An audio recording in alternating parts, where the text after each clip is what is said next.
oh, I need to mark everything today and I need to get it done. Come back, well, come back, well, come back to Primary Teaching with Primary Teaching. Well, come back, welcome, well, come back, welcome back, well, come back to Primary Teaching with Dom.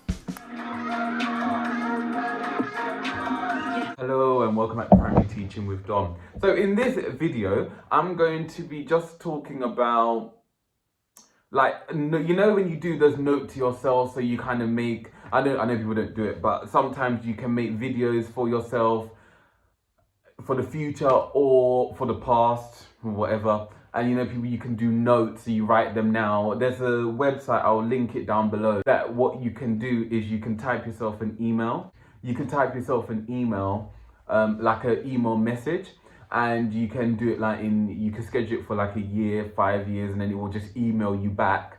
It will email you in literally 5 years or a year or 6 months, whenever, and literally you can just read it, and it's really cool. So this one is a kind of one that I would give to myself if I was a PGCE student. So not a more my NQT. So now that I'm older, think of it like father and son. I'm now trying to giving the advice to my older self, things that I would have told myself if I was on my NQT, basically. So one thing I would definitely say to myself is, don't think that because you made one mistake that it determines your whole teaching career.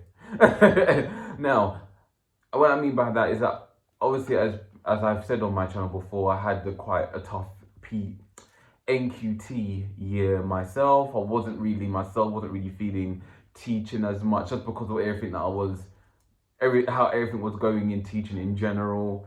So I remember all the stuff, and me, when I'd made my mistakes at the time, I thought it was like detrimental. I would think, oh, everything's over with. This is it for me. I'm not going to be able to do anything more. I'm going to, fail my NQT just because this observation didn't go well. Now it's noted down.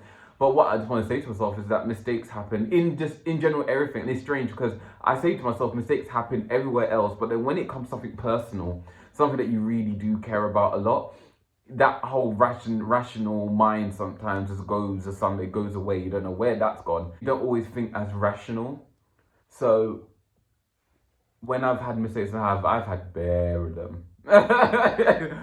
It's just saying to myself that mistakes are going to happen. You're not going to always have a great observation. It's not going to happen. There's going to come times when you're going to have a bad observation. There's going to be times when you prepare yourself so much and then something that you just didn't know what was going to happen. You get tongue-tied, you forget the slide. The children are not as, they're not participating the way that you want to participate in the lesson. You're like, oh my goodness, you ask them a question and no one's putting their hand up. Like, come on.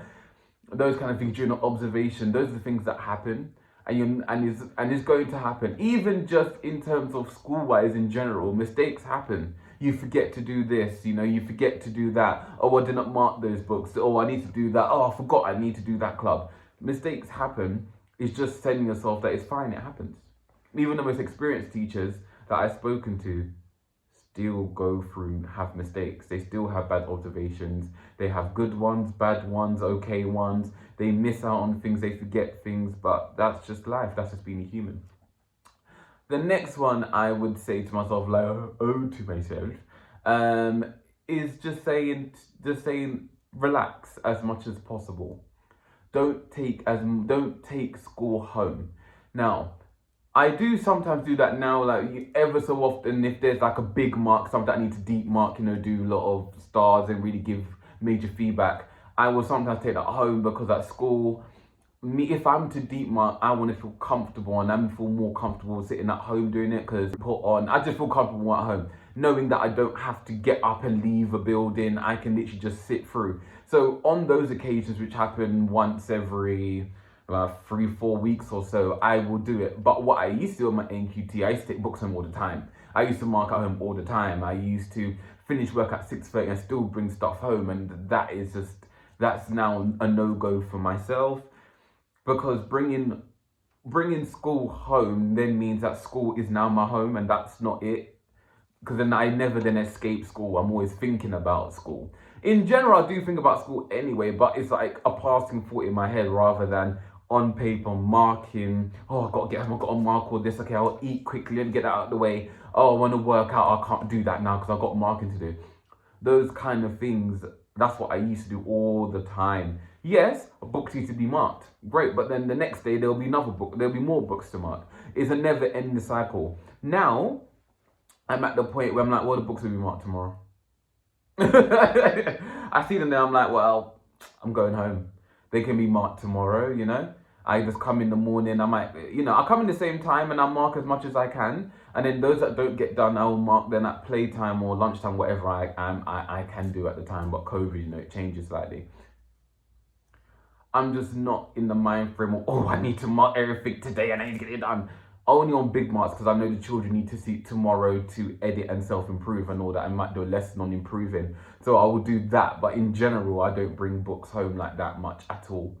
At all now. Or even if I do, note to self, when you do bring work home, if you are going to bring it home, just do it. Because I never used to do it. I used to sit there or sit in the car. I used to wake up the next morning like, I didn't do it. Then I just bring them back.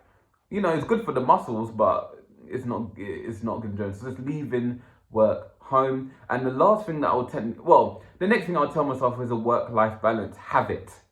Establish it. In school, out of school. Know the times that you want to leave. So now I have a routine in my school. For me personally, not in my school. For me, on Mondays, I stay to 5. Tuesdays, it's 4 or 4:30 the latest. Wednesday, it's 5. Thursday, it's 5. Friday, it's 4 o'clock. Out. Gone home. Because it's my time. I then need to relax. Books, I'm trying to mark books as much as possible as soon as I get up. I try and do displays and get a lot better at that. And just doing all that. I'm just not in the mind frame of what I used to do, which there was no work-life balance. I used to work Monday, Tuesday, Wednesday, Thursday, Friday, Saturday, Sunday. I would say to myself, I'll do a little bit of work on the Saturday and then the little bit will turn into 4 hours. And 4 hours, that's my Saturday. I changed it in my second year whereby I said to myself, I'm not doing any work on Saturdays at all, which I did do, but I did still take books home. Now my third year, I have that no books policy. I don't work on Saturdays at all. I do planning on Sundays because I find it better. I'm terrible at planning, and there'll be no video on that. I'm terrible at planning. So on Sundays when I wake up, I just feel more comfortable to type. But it's not all day. I have a set amount of hours, probably like 3 hours or so, and then I'm done. And then, as I told you, my schedule before, I don't take books home, I don't plan, nothing. So maybe as every single year goes, I'll establish a bit more, but that's how I am right now. That's what works for me currently. Find your own. Previous self, please find it. And lastly, it's just to really enjoy every single moment with your children, because I've gone through now 3 classes. I'm near the end of this one, which we've only got another term to go, and then they will go. And it's just enjoying, because those 2 years, I did enjoy them, but sometimes I don't feel that I really sat back and really enjoyed it. Look back at how the children's growth, my growth in general. Because it goes by quickly, and then you move on to a new class, you've got to learn a whole set of new personalities and a whole set of behavior, a whole set of children.